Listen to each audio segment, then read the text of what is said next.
Les questions pour un pharmacien, c'est un nouveau site, c'est très bien fait. Toutes ces questions-là, tu peux les poser. Les questions et les réponses sont donc archivées, puis on peut les consulter par la suite.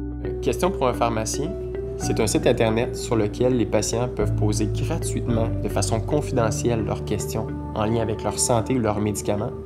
Et on est 125 pharmaciens inscrits sur la plateforme d'un peu partout au Québec qui répondent en moins de 24 heures à la question. Alexandre est un stagiaire dont on se rappelle parce qu'Alexandre est un stagiaire curieux, qui posait des questions, un stagiaire impliqué, un stagiaire qui voulait toujours faire plus. On était dans la même cohorte ensemble à l'Université Laval. Même quand on était à l'école, il avait gagné un prix là, à l'université pour un programme qu'il avait fait pour optimiser les livraisons. T'sais, il a toujours voulu innover la pratique. L'idée de question pour un pharmacien m'est venue quand j'étais encore étudiant. Une jeune dame s'est présentée en pharmacie avec comme information trouvée sur Internet que 3 jours après avoir consommé de l'alcool, elle pouvait recommencer à allaiter, pas avant. Ce qui est bien entendu une information qui est complètement fausse.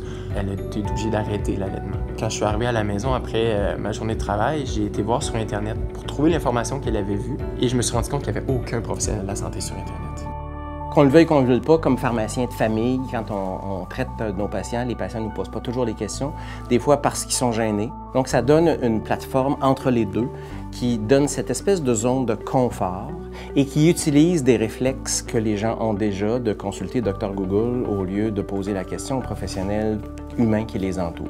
C'est un peu ça le grand avantage, c'est qu'ils peuvent avoir accès à une réponse rapide, en temps réel, et ils peuvent avoir accès à ce professionnel-là rapidement puis facilement.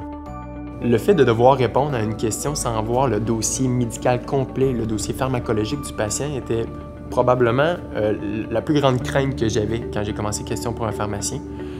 Ce que je me suis vite rendu compte, c'est que les questions que se posent les patients quand ils vont sur Internet, souvent c'est des questions qui sont très ponctuelles. Et la plateforme a été créée pour avoir un échange bidirectionnel. De sorte que si moi, en tant que pharmacien, j'ai besoin de plus d'informations, mais je peux tout simplement poser des questions à mon tour aux patients qui vont être en mesure de répondre à la question. Toute profession qui ne progresse pas, elle recule, je pense. Alors, les idées nouvelles, il faut occuper l'espace avec la technologie. Question pour un pharmacien, en fait, se distingue parce que ce sont des pharmaciens qui répondent. À ma connaissance, au Canada et même aux États-Unis, il n'y a aucune plateforme qui rend accessible l'expertise des pharmaciens sur Internet. Si demain, on est en mesure de doubler le nombre de pharmaciens inscrits sur la plateforme, on sera en mesure de fournir un service encore plus efficace.